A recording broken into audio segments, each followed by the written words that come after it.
Hello, and welcome back to another episode of the BenchWarmers, where we are. Well, I am excited to finally not be partaking in the challenge. But before we get into all that, I am one of your hosts again. I feel like we don't introduce ourselves all the time, so I'm gonna try to be more consistent with that. Okay, introduce me. If we ever have new listeners, we want you to know who we are. So my name is Eric, sometimes known as the Instigator. My name is Marco, sometimes known or always known as the Interrupter. My name is Nico, and I don't have a nickname. So Yeah, so we gotta get one for him. If you've watched or listened to our episodes, to our shows, give us your thoughts. You know, I'm always down to give Nick a fun new nickname. So let us know what you guys think. So before we get into today's episode, which obviously is about previous game weekend, a bit of the Champions League that happened today, wrapped up. Well, not wrapped up, but continues so tomorrow, but started off today. Our socials. I'm gonna give you a break today, Nick. all right. I'm gonna give it to Marco this time. Oh man, shit. I don't know. Follow us on Instagram, Facebook, and Twitter by BenchWarmers FC1. You can listen to it. I don't know what he said there, honestly. He said something about FC1. I almost forgot to say the one part. What? So we can follow us on Instagram, Facebook, and Twitter by searching on BenchWarmers FC1. That's exactly why I said it. You can listen to us on Spotify, Google Podcasts, and Apple Podcasts by searching BenchWarmers FC. You can watch us on YouTube at BenchWarmers FC TV, and you can email us at bench@benchwarmersfc.com. So I wasn't gonna give you the socials, and I was gonna kind of shoot the rest. But thank you for taking lead on that and making it easier for all I'm of just us. an interrupter here. There you go. So before we get into this weekend's games and today's Champions League games, Nick is a masochist. He did this himself. Exactly, that's what I'm saying. He's a masochist. He did this to himself because this one right here, this challenge he's about to do, he bet on. I don't. I put it on myself. I appreciate the content you're about to give us, and I'm also sorry for how much you're about to feel. But to add the little, I guess, cherry on top, Yes. he's not only gonna take a shot, he's gonna sing a song right afterwards. Yes, because he did lose the head-to-head. So The head-to-head was Leicester, Man City? Man City. Man City won. He had Leicester City. I had Man City. And the reason why he's drinking or taking a shot of the hot sauce is because he predicted that game was going to be 1-1. I did. and he was very confident in himself, and I do admire the confidence. And you actually weren't that off, you know, I 1-0. It's not He was halfway there. You were halfway there, but not gonna be halfway there. And then Halfway you're gonna there. be halfway We'll to be the alright. bathroom in about 10 minutes. So All right. want to give it a little shake? Again, as if you watched obviously last week's episode, you will know what happened to me. Yeah. And if you haven't, I will be posting that video, including this one and Nico's 30-second song on IG at BenchWarmers FC1. Perfect. So while Nico pours his shot up, I just want to take this moment to say thank you to everybody who's been watching and listening to us. We really appreciate all the support. Definitely subscribe. It helps us out a lot. We still are figuring out this algorithm. I'm buying you time, Nico, so take as much time as you want. So we appreciate Or hurry up. all that stuff. You know, the likes, any feedback. If you want to join the bench, please. We are always we have Looks good. space. We have space. We got extra mics for people to join us on the bench. So please join Damn. us. That's I think that one's bigger than Eric's. you said like, yo, close it up. I just smell. All right, let's do it. All right. Let's get out of the All way. right. Let's do Ready? it. Yeah. Thank you, Nick. Do a little countdown. All right, Nick. Ready? On one. All right. Yeah. 3, 2, 1. Hey, oh shit. Oh. All right. I feel like he's all been right. practicing for this. Let's go. Put it All over right. there, put it over there. I No. don't want to see that shit. Drink a little water. Yeah, take a little sip. A little sip. You gotta throw the six right over there. Yep. You have to get up, just move the bike and run. Now, what song are you gonna sing us? You only have 30 seconds. So You got a timer? I Yeah, can't time it. All right, so you ready, Nick? Yeah. 3, Yeah. 2, 1, go. Mama just killed a man. Put a gun against his head. Pulled my trigger, now he's dead. Mama, life had just begun. But now I've gotta throw it all away. And And that is time, Nico. Thank you for speaking. You good? Oh. Do you want to jump into the next week's challenge? Do you need time? I'm good. All Okay, right, so all we're gonna right. jump into this week's action. Nico, thank you for that performance. That was Got me beautiful. That, amped that, up. that, that, gave, That that was brought enjoy- tears to my eyes. Yo, That brought tears to my eyes. put it on the ground. Put it on the ground. I'll Get put it that on- out of eye shot, I got you. please. That shit is spicy. Yeah. So, Nick, thank you for doing that. If you want to take a break, let us know. Just run out. We'll figure it out. My man himself is crying because of that song. It's a Jeez, song. man. It's not the hot sauce. It's a song. It's a song. It's It very is a emotional. good It's very- song, man. it's a hell of a clean, song. bro. That shit is nasty. Go. Good? I'm good. I feel like that woke him up right now. Definitely woke him He up. said, I need coffee, man. I'm sleepy right now. Now he's like, I'm good. He's ready right now. Never be asked to be woken up. For real. Jeez, man. I am sorry for you. I hope you guys enjoyed that as much as we did. That performance was beautiful. I'll be sorry for him later on today. Yeah, if we were on AGT, I'd give you the golden buzzard, but we are not. So we're gonna jump into this past weekend's action. Correct. And I kind of want to address something that we didn't talk Yeah. about last weekend. So Kind of forgot.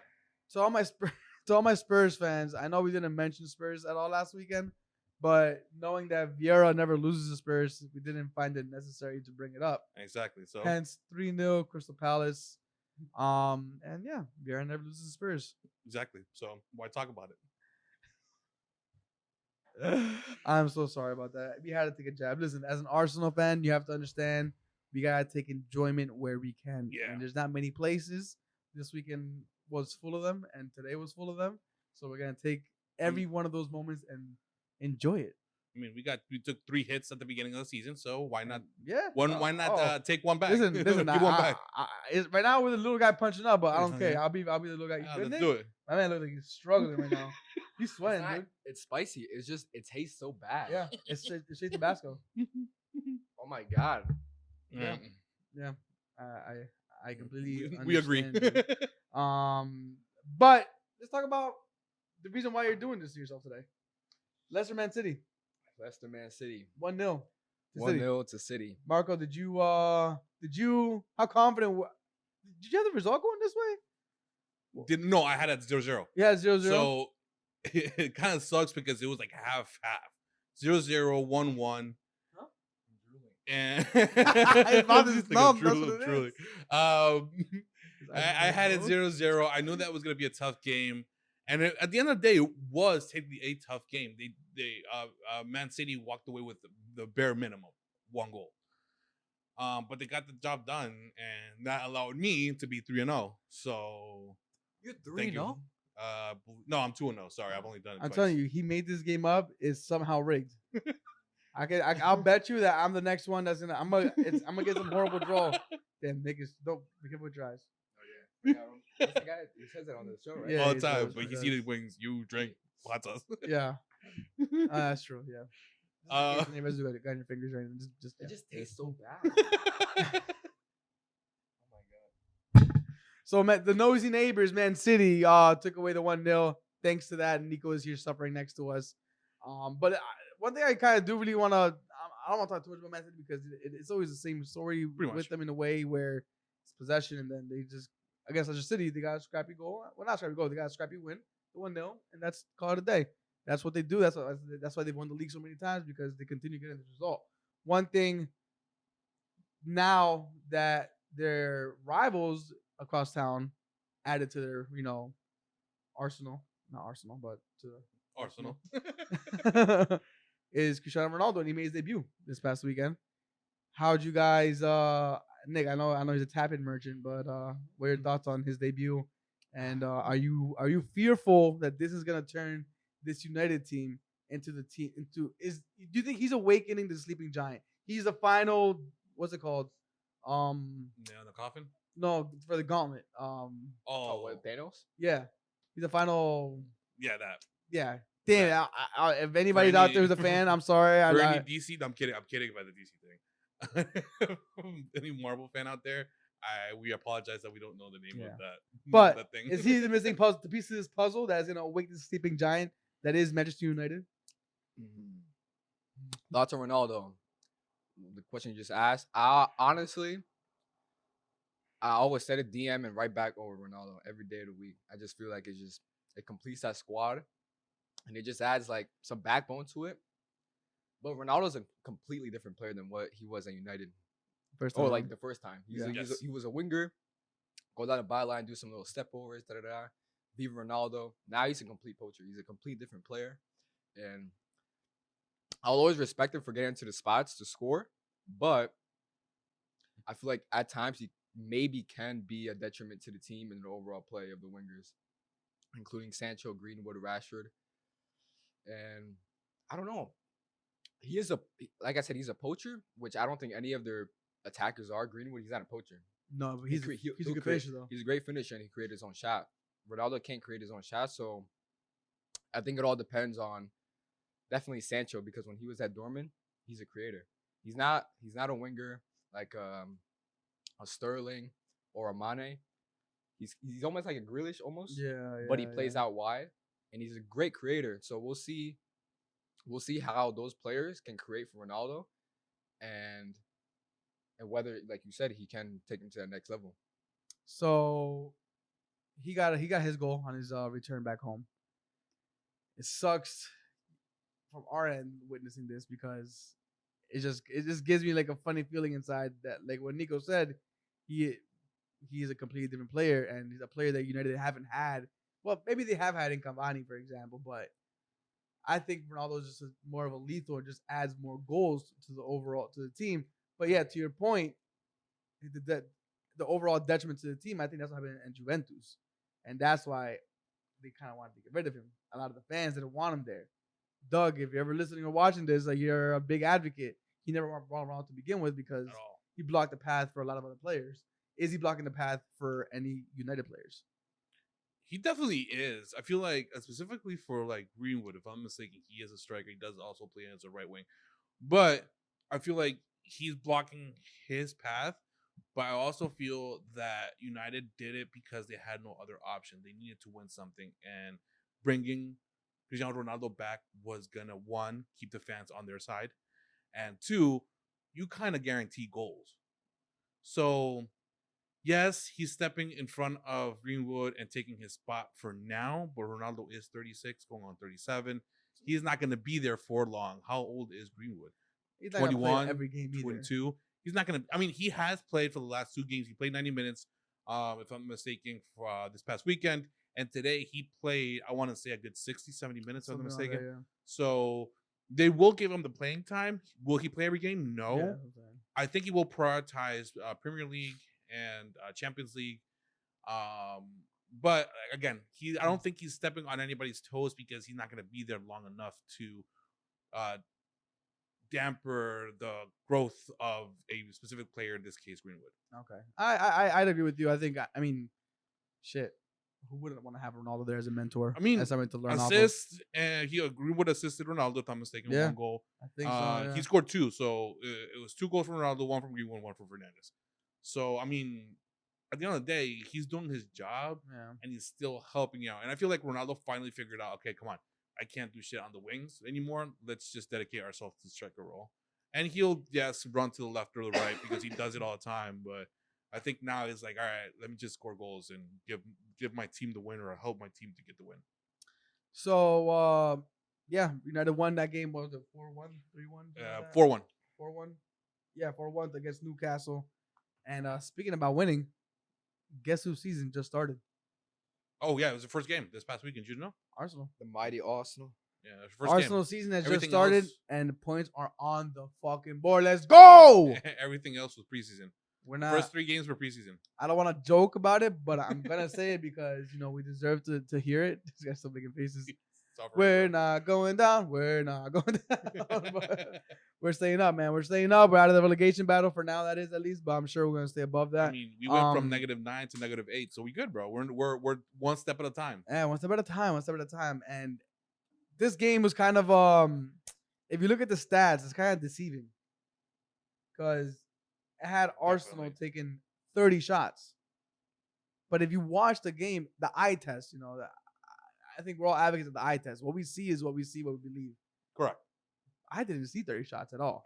Neither did I. And clear chances, yeah, we had, like, I'd say maybe solid 3 or I think 4 or 5 maybe solid chances that we could have converted, but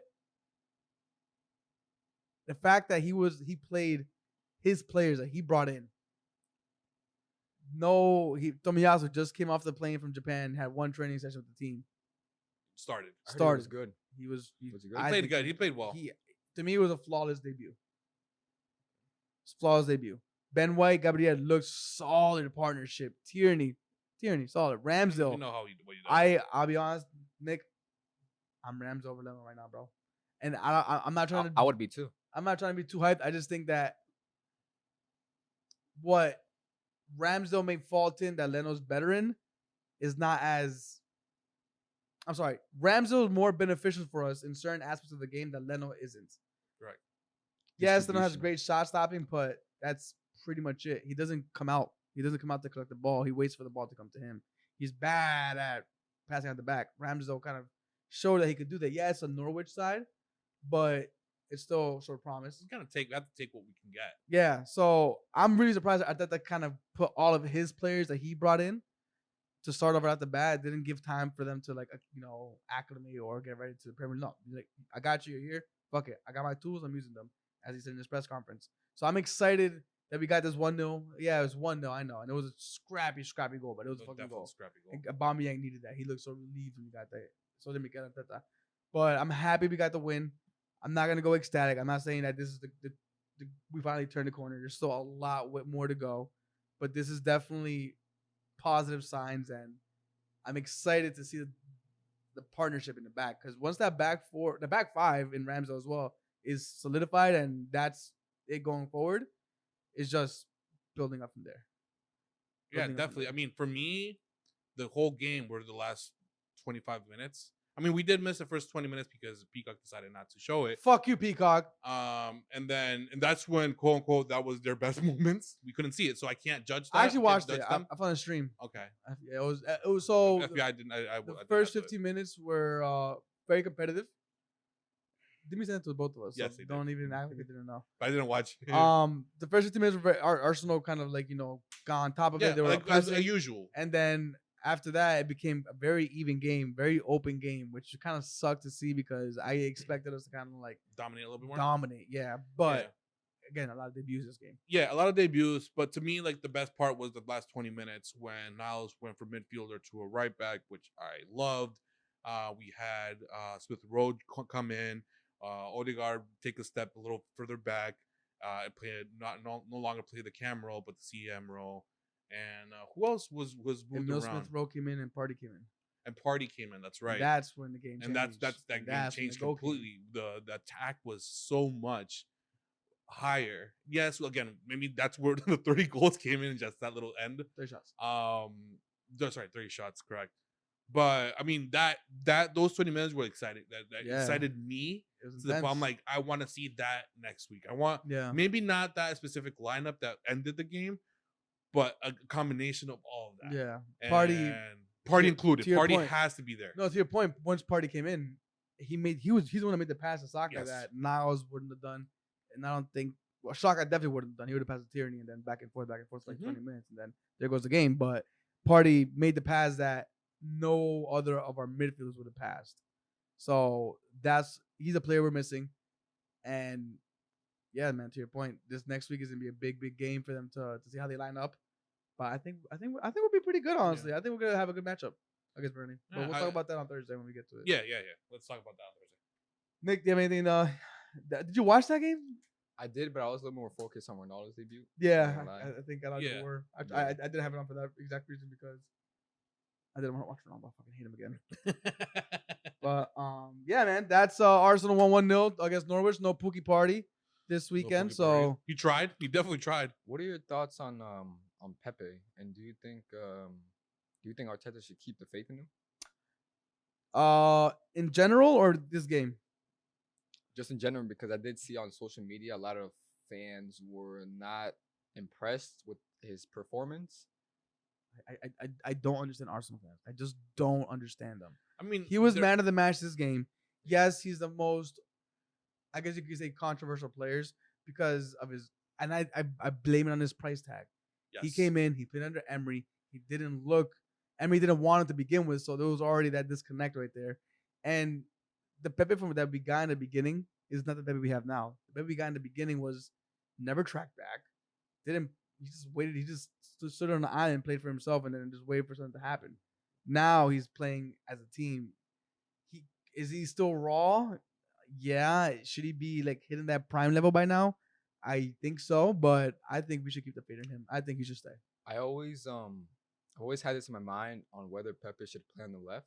I just feel like he can become when Sane played on the left for City, and how he can just takes one touch, bangs on the left. Remember when he played against Southampton on the left, and he played against Wolves, where he scored that nasty goal on his right. So I just feel like Arteta should try out him on the left. He did that. He did that. He did. So yeah, so the one thing that I would love Arteta to do, I think you like that, and I prefer Yeah. the lineup of Pepe on the left, Saka on the right. That's my preference.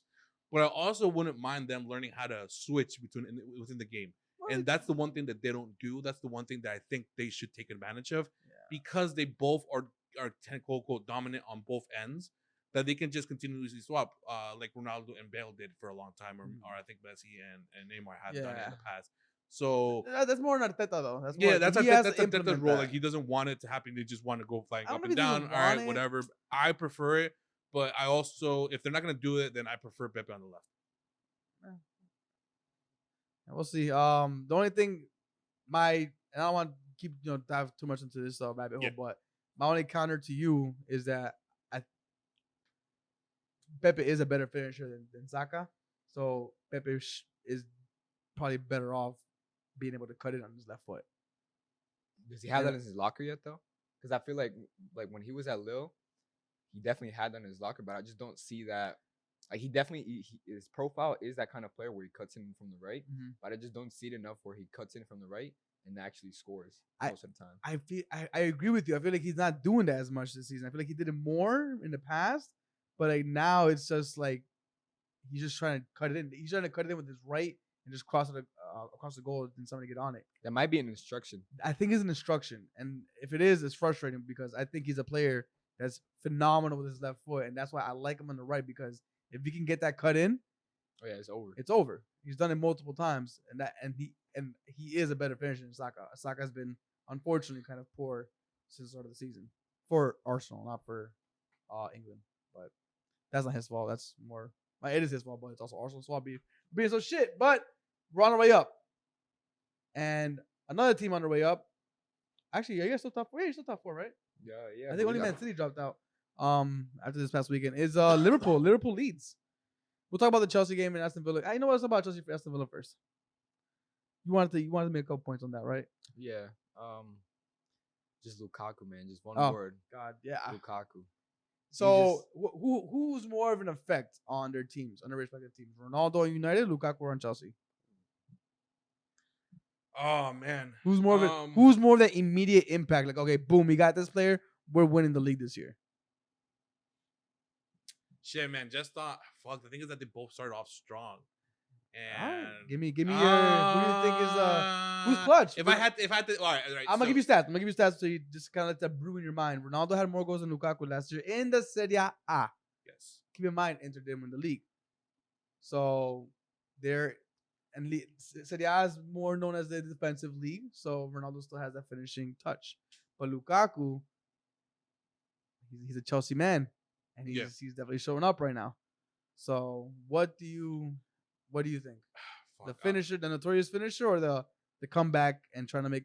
I'm coming home right now. The LeBron going back to Cleveland moment. I'm not gonna lie. I'll take the notorious finisher. So Ronaldo to United. That's the more immediate impact. That's who you think is gonna carry. That's who's gonna make the team the next. No immediate impact. No, it has to be Lukaku, because this is one player that they needed that they did not have. Ronaldo to Man United, they had Cavani there that could do the job. It's just that Cavani doesn't have the consistency that Ronaldo has or had in Serie A. Lukaku, on the other hand, came into Chelsea knowing that he was needed in that position because what's his name? Werner. What's his name? Werner. Wasn't doing the job. Yeah. And you can see he's benched. He barely plays now. So yes, if I had to choose, you know what? Yeah, Lukaku is the right answer. The exact same answer as Marco. last year we saw when Chelsea, they created so many chances, no one could put them away. Yeah. Man United have no problem finishing chances before Ronaldo. And you mentioned who's more important to the team coming in. For me, it's Lukaku. Okay, there it is. So Ronaldo is more of is a fairy tale for a lot of people for the team than Lukaku is actually building the team. So that's interesting. Leeds Liverpool. Leeds. Man, that was a What 3-0 was it? 3-0 Liverpool. That was a fun game. A fun game. Unfortunately, I'm a big fan of this kid, man. I like him a lot. Harvey Elliott, speed recovery. He should be back this season though, from what we were talking about earlier. And credit to Liverpool's medics. They were actually on the field like I think under 30 seconds, something like that, and were able to like relocate his ankle. So credit to them. Sorry, I didn't want to.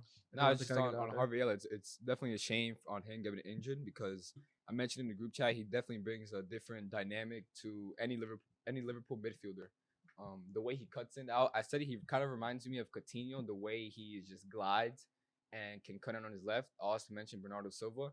So it's just crazy because when I look at Klopp with Dortmund, what he did with Götze, I'm looking at what he's doing with Harvey Elliott. Harvey Elliott's only 18. He's already played 3 out of the 4 games: Burnley, Chelsea, and Leeds. Yeah. So when you see a manager of that top quality, it's putting faith and trust into this young kid. Oh yeah. Especially in the midfield. Midfield is probably one of the hardest positions to play on the field. Mm-hmm. So when you give him not the keys, but definitely an important role to the team, to a kid like that, is definitely a big like honor or whatever to Harvey Elliott. So yeah, speedy recovery to him, and hopefully we'll get to see him back. But on the game, the first 20 minutes were open, which you definitely expected it because it's Leeds. Yeah. But I just feel like Liverpool's quality overpowered Leeds, and definitely in terms of the midfield, because I feel like the midfield with Fabinho and Thiago, they're an amazing duo. I feel like these last 9 games, they won 8, drawn 1. So I was very impressed with Thiago because these past games and maybe this past season, he was very like underwhelming.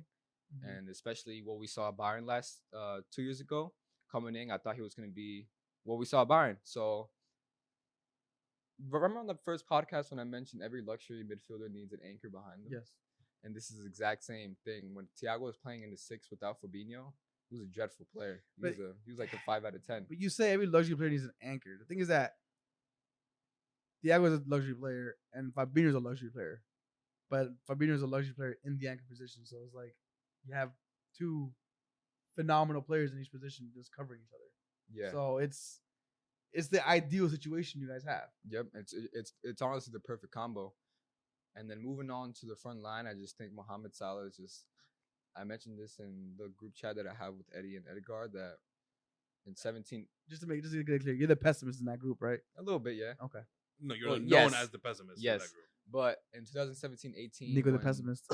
When Salah scored 32 goals in the league season, I mentioned he was a goal-scoring demon. Nothing else, nothing less. Goal-scoring demon, mine is on goals. Now he's such a more like all-around player. Whether it's he doesn't have great playmaking, like maybe like a De Bruyne or a Bruno or someone else, but he has definitely good playmaking.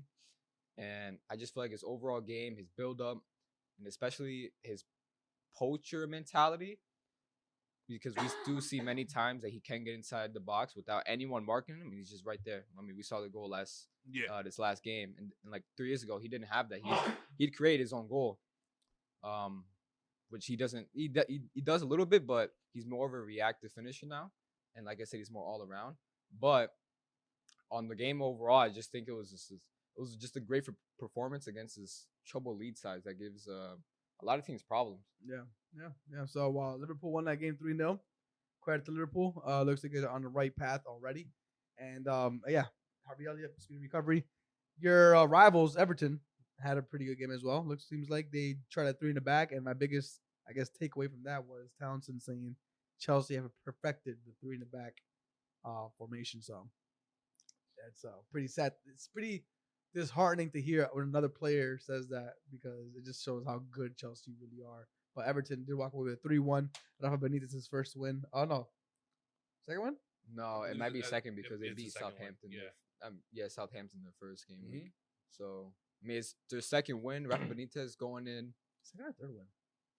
I think they drew. I think it's a tie draw and 2 wins. I think I'm really questioning. I'm gonna go with second, but on Rafa Benitez. Want to make a bet? Another hot shot? No. Absolutely not. Not for today.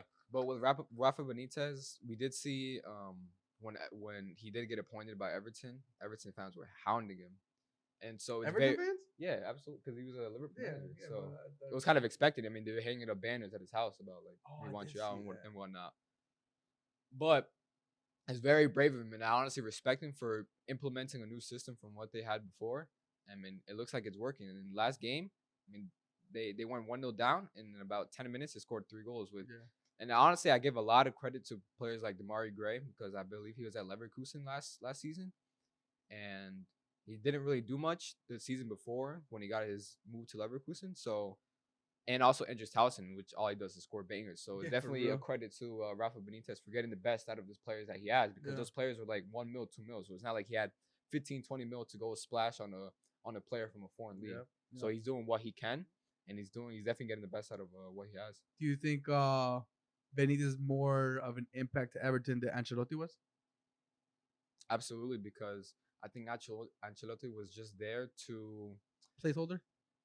a placeholder, but he didn't really install a culture, which is weird because I think Rafa Benitez can, which is like I said is weird because he was a Liverpool manager. Yeah. So how can you install a culture when to the stadium that's like a park away? So I feel like Rafa Benitez is installing a culture to the Everton squad and to the Everton fans, and definitely bringing some hope and some grit and determination because you do see it in the performances when they're just like, all right, we're gonna go for this win. It's just like when Ancelotti was there, I feel like Everton definitely, they definitely like not sat back like an actual like on the field, but in terms of their mentality and in terms of actually going for the game and striving towards games on and after. One more question, and then we'll take it to the next one. Is there a slight fear in you, the slightest, or maybe a thought in the back of your brain, just like maybe subconsciously, you don't even know, maybe it comes up in your dreams, maybe not. Maybe you just saw it on a board somewhere and you thought you read it, but it was actually something else. Maybe you saw it in the newspaper. I don't know. I don't know what you do in your day-to-day life, Nick. You take hot shots for no reason, so I question you. But is there a slight fear that Benitez could take Everton? Not now, but if he's there, if they give him time, if they give him money, which they have given previous managers, to build a team that are gonna possibly win the league one day? No. Okay. I will pretty expand upsetting. a little bit on that. It's just Liverpool's global brand is like Everton's like right here. Liverpool is like into the sky, so it's gonna take. No, I'm not saying overtake Liverpool as a brand. I'm saying Wait, you said like what with Rafa Benitez? like I'm saying like beat them, like win the league one day. Oh no, Like they with Rafa Benitez? Yeah. No, I don't think he'll be there for. I don't think he'll be like a long term manager, like Alex Ferguson. But that doesn't exist anymore. That doesn't. That's Simeone. yeah, so it's just like I don't. like I if don't like think Klopp, so. like Klopp, he has a project he brought to Liverpool, and he did it. He's completed it pretty much essentially. Do you think Benitez could do that with Everton? That's what I mean. Like, do you think he can like? Is there a fear that he's gonna do what Klopp did with Liverpool? He can do with Everton. On that base question on the fear, no. Okay, well, you guys are good. Fuck Everton. They're like your Spurs, but except Spurs are better than us But at the moment, so. they have good owners. They definitely invest into the squad, which I have seen these past current years. So, like, it would maybe take decades for them to reach on that global brand, but in the short term with Rafa Benitez, no. So just to kind of answer our previous question, they are actually they beat Southampton 3-1, drew to Leeds 2-2, beat Brighton 2-0, and beat Burnley 3-1. Oh, so 3 and yes. So that wraps up the Premier League action this past weekend. That's pretty much it almost for this episode. We want to quickly touch on the Champions League games that happened today, and we'll touch on the other ones on Thursday when we record again for our weekend predictions.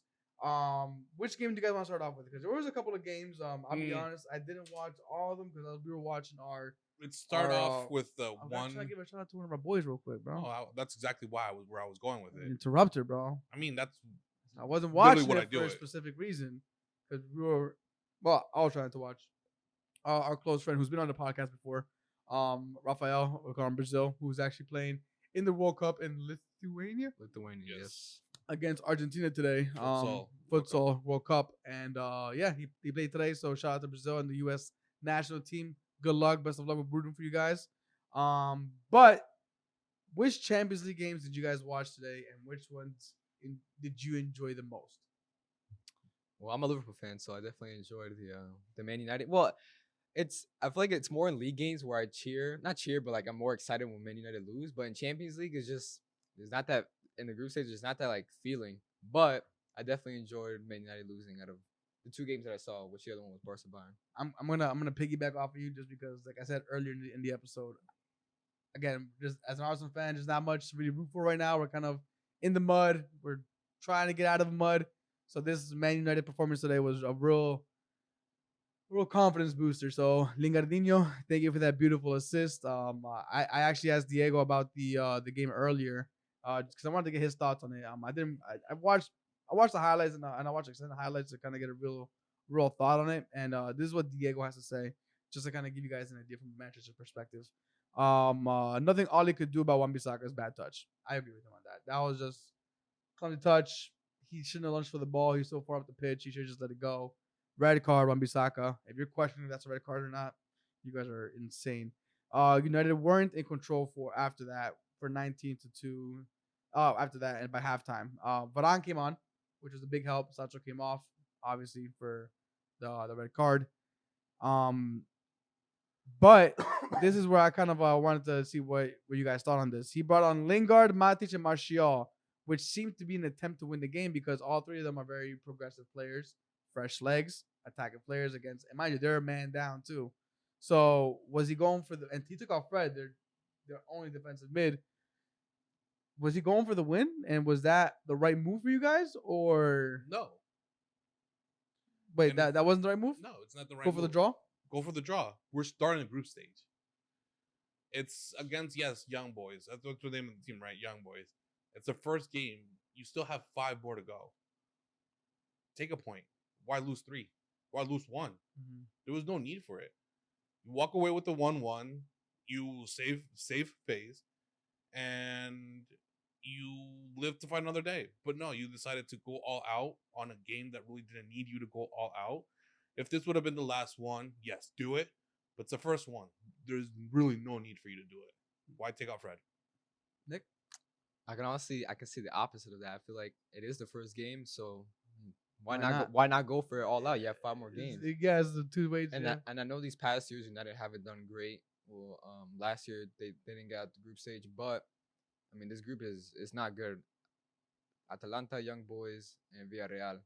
I know Villarreal beat them, but they're weak teams compared to this Man United team. So I can see the opposite of what Marco said, and just why not go for it? Bring on these players and see what happens. And if you do lose, you have 5 more games to correct that against, in my opinion, obviously weaker teams. I'm gonna sit on the fence on this one because I'm enjoying either perspective, honestly. But there's another thing that I kind of wanted to mention here that he brought up, which was a good point. Hold on, I'm trying to see. Here we go. He this wasn't Diego said this, but this is a tweet that he saw. Is that it described the best? Even 1-1 at minute 94 and 2 seconds, it was being managed as a tough draw. Individual errors cost the game. That's about right. I agree with that in a sense, but I also do feel like you have to blame Ollie for putting the players in a situation where they're a man down and conceding all this pressure, which is going to result to an error. Statistically speaking, you have less players on the field, more players are going to be pressing you, you're going to be forced into an error, which is exactly what happened. But at the same time, to your point, Nick, it is the first game, so who gives a fuck? I mean, I would understand it on Nick's view if it was 1-1 and we have 11-11. Yeah. You're a man down already, so why risk it? You're inviting the pressure. Yeah, you're asking for it. One other team that's really under pressure, and honestly, when you look at them, it doesn't look like they're under pressure. It just looks like they're just coasting. I don't want to say coasting. They just look like they're just like sleepwalking. That's a better term. Just sleepwalking, they're just zombies, and that's Barcelona. I have never seen a Barcelona team this. I don't want to say weak. Brings tears of happiness to my eyes. I don't know how to describe it, man. It looked like, imagine you just saw somebody die in front of you that you loved. Jesus Knock Christ. on wood, that doesn't happen, right? And you're just like depressed. Like it feels like Barcelona that just happened to them. Like they lost Messi and they're just like everything. Their heart, their soul is gone. It feels like their soul is gone. If that's the only way I can put it, their soul is gone. And I mean, when you saw, I think Jordi Alba on the bench, just with his head back, like, oh my god, this is where we are now. Piqué fucking scrambling on the floor like a fucking fish out of water, trying to tackle Lewandowski, and then just throwing his hands in. You're like, what? And the only player this is that what I I cut my recognized, salary for yeah, half. exactly. And the only player I really recognized today was Coutinho, and it's Coutinho. Like, what the fuck? He's still relevant? What is going on with this team? I mean, a lot is going on with this team. League-wise, they're still doing decently. It But just they started. won't. It just started. But they won't. I mean, we all knew that this was going to happen. We've had the conversations in the past. We knew that the day that Messi would leave, Barcelona would be destroyed or will have a very, very hard time to figure themselves out and find a new identity because they no longer have one. Messi was their identity. Now they're like, okay, like you said, they have no soul. They have nothing inside. Now they have to rebuild and find that. And it's going to take them time, mostly because they weren't Messi dependent. And I'm loving it. I did not watch this game, but I love the fact that the result was there. I had to watch this game. I love seeing the tweets. I love seeing the interaction that we have on our own chats. The one that Jeff has said, I feel bad for him. It's like, hey. I mean, it's falling apart all around them. Do you think it could be an AC Milan situation here? I was talking with you before. I personally, I do not, because there comes a certain point where you do get stuff right, and in my opinion, Barcelona are, in my opinion, the top 2 biggest clubs in the world. So you can't be at that level where they are right now for so long. Now, whether that's 2 years, 5 years, it's just crazy because even with Messi, just so much was happening. I mentioned to you they spent about almost 400 million on the likes of Griezmann, Dembele, and Coutinho, which none of them, maybe the best one out of them was probably Griezmann, but they sold him off for 40 mil. Back to Atletico. So it's just like I don't understand. So from now on, they're gonna have to get used to where they are right now and pick themselves back up. And they have so much veterans there. I mean, you have Piqué, Busquets, Jordi Alba, and you have some fresh young blood. So it's not like they're, as squad wise, they're not in a terrible place. Mm-hmm. I just don't know. It may be a mental thing. Maybe it's the board. Maybe it's the manager. I did mention they should hire Antonio Conte. He would install like some mentality into their players. I agree with you on that, but go ahead. He would install a mentality into their players like he did at Chelsea. So for me, there's no answer. It's not sad to see for me, but it's just like how the mighty have fallen. Yeah. I'm on your boat right now. I'm enjoying every second of this because when I was really involved in supporting Real Madrid and everything, my brother Edgar Lesmug was very like, oh, you Real Madrid guys are just buying new toys than the other. And look at Barcelona. And I agree with you in the point where a lot of teams, big teams, eventually start getting things right. And Barcelona will eventually start getting things right. Like AC Milan recently have gotten things right. But that's been about, what, 10, 12 years? Yep. I think Barcelona are heading in that same path. Unless Piqué somehow gets to become the president and he saves that club financially because they're so financially fucked. It's one thing when you don't have the players or you do have the players and they're just not performing. Yeah, you get a new coach, buy one missing piece of the team and fix that problem. But when you are in the financial crisis that they are in, it's a lot more than just players you gotta change. It's a lot. It's a lot. And I think I don't know if I'm hoping for it or I'm thinking it, but I think they're heading that AC Milan route, and we're not gonna see the Barcelona of old I mean, for that at Barcelona's least never gonna 5 come years. back. I mean, that Barcelona will never come back. Never. Never. Wait, Never the ever? one, Wait, which one? the tiki taka? The tiki taka. No, the tiki taka. Yes, the Messi type of Barcelona that will never come back. I doubt in the next decade that they will find somebody as close to as Messi, what Messi did for that team, Well, no one will ever. or no one will ever. Yes, Yeah. they would have to adjust and figure something else out, and they have to start trusting their young players, because that's where their best quote unquote players came from. They came from La Cantera. They came from Let me see. from La Mesilla. So if they trust them again, which they haven't been, but if they start trusting them again and they start building it, then yes, it will come to close, but never. We'll never see what we saw when we had the perfect three with Xavi, Iniesta, and Messi, which I still think it's better than Neymar, Suarez, and Messi. That I feared more them than the other three. Iniesta, that was just a different breed. Yeah, so I mean, again, they'll never get to that point, but I also don't feel it's gonna take them 12 years, maybe 10. I think 8. 5. Yeah. I'm guessing between 3 and 5 because of the financial thing. If they didn't have that financial problem, 2, maybe 3. Yeah. You could get to the financial, but that's a whole bunch of politics. Yeah, I don't know enough about it too. But to be able to say much. yeah, that's that was my most entertaining game of today's Champions League game. The other results we had: Chelsea beating Zenit 1-0. Lukaku again on the scoreboard, and it was a big man goal. Big man goal. It's a goal that Werner would never score. No matter, put it that way. Okay. Juventus 3-0 to Malmao. Benfica 0-0. That versus Dinamo Kiev. Did you guys watch that game? I did not. It was a last minute goal, literally last second goal. They lined up back, got into positions. Oh no, wait, VAR called it back offside. Sucks. Barcelona Bayern 3-0. Lille Wolfsburg 0-0. Brooks got a red card, by the way, on the U.S. center back. Salzburg Sevilla 1-1. Villarreal Atalanta 2-2. Atalanta's attack is fun to watch in transition.